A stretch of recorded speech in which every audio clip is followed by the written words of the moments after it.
week 2, week 3, we're going to go back to that nature, back to energy. How do you feel now? How do you feel now?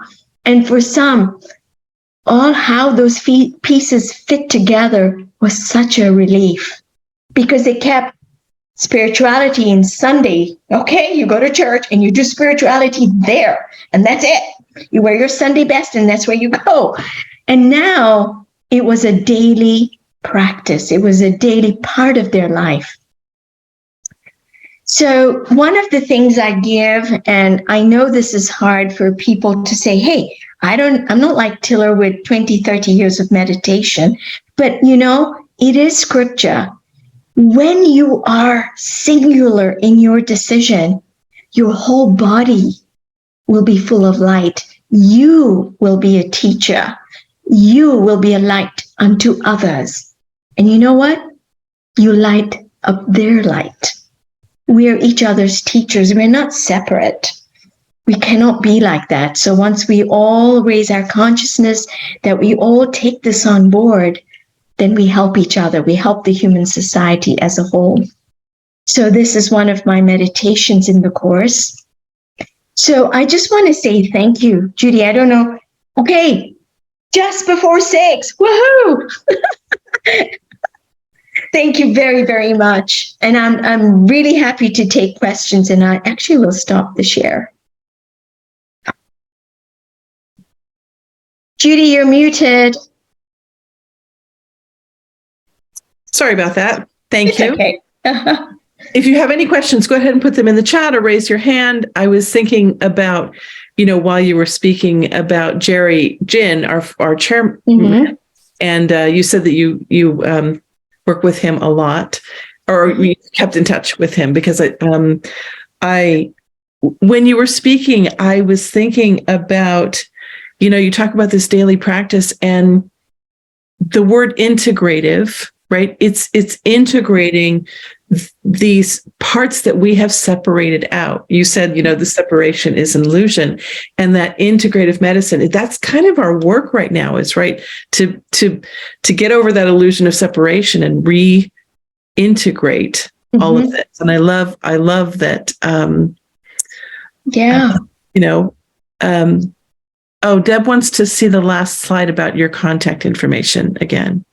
Oh, I think it's on fmbr.org, and Nisha Manek, MD. Does one need an Eamon circuit or just use your hands? Donna, you can just use your hands. So again, okay, left hand behind the nape of the neck, right hand at the sacrum, just at the tailbone, and put your left ankle over your right. That's it. And actually, I feel it right away.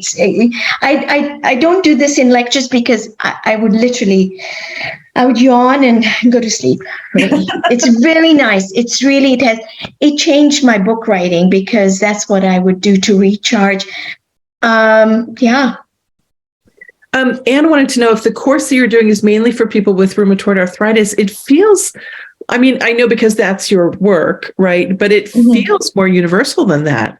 It is more universal than that, because, honestly, like I said, the spillover effect into all aspects of your life. That's why I said I dedicate this to people who want more out of life. But I start with health because it's so core to our well-being, to our society. We think health insurance, we think about our diet, we think about our breakfast. That's how we live, okay? But honestly, this is really this is ripe, I'll say, Judy, to be crafted into a more general course. Because once you have these 5 keys to wellness, they're yours forever. They're yours forever. You don't need a script. You don't need prescriptions. And I would predict, like my patient who came off of her medicine, she's now on a bit of prednisone, or the other young woman who's now taking Humira every 7 weeks. I thought, you're, are you sure? She says, And her rheumatologist in Minneapolis said, and in fact, he says, why don't we just take you off of it? And now she has the opposite thing. Oh, I think I should just stay on one every 2 months. It was very interesting how the shift is going on. And so she's evolving. maybe Yes. she will come off. So you see, we're not static. We're not static. Yeah. I love that. Carol wanted to know if Bridging in Science and Spirit was by Bill Tiller. It's not. It's by me. And what I did was really focus on William Tiller's science, because Tiller was way ahead of his time. And he talked in a very physics language. No one could understand it. Really, people used to complain, we don't know what Bill talks about. But he was really the epitome of science and spirit together. He lived his life like that. There was no separation for him at all. And that was a big gift, to be with him, to be with a mind like that as a mentor. Yeah, it was wonderful. Carol wants to know the copper shields, the Eamon circuit. Are there any other holds suggested, or is just the one? Like any other? Oh no, just that's it. That's it. You're connecting to the polarities on the surface. The polarities is like a magnet, north, south pole. You want to connect the two, you'll get electricity. Same phenomena. You're part of nature. Remember that. So that's all you're doing. You're recharging your internal batteries. And once your battery is full, chemistry is more efficient. You're more efficient. Okay. And so, you will keep going. Yeah. Donna Lee wants to know if the Eamon circuit recharges, is that contradictory to use at night, especially if insomnia is a problem? Is that recharging? No, what happens is, and this is a great question. Will it make you wake up? No, I think it regulates you and your brain chemistry to more circadian rhythms. I want you to try it. And by the way,